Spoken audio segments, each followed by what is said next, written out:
That was the first. At 9:40 p.m. Central Daylight Time, a severe thunderstorm was located near Pecan Plantation, or 8 miles east of Granbury, moving northeast at 50 miles per hour.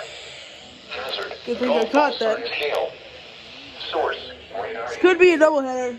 Impact: people and animals outdoors will be injured. No doubleheader unless they chance something. Siding, windows, and vehicles.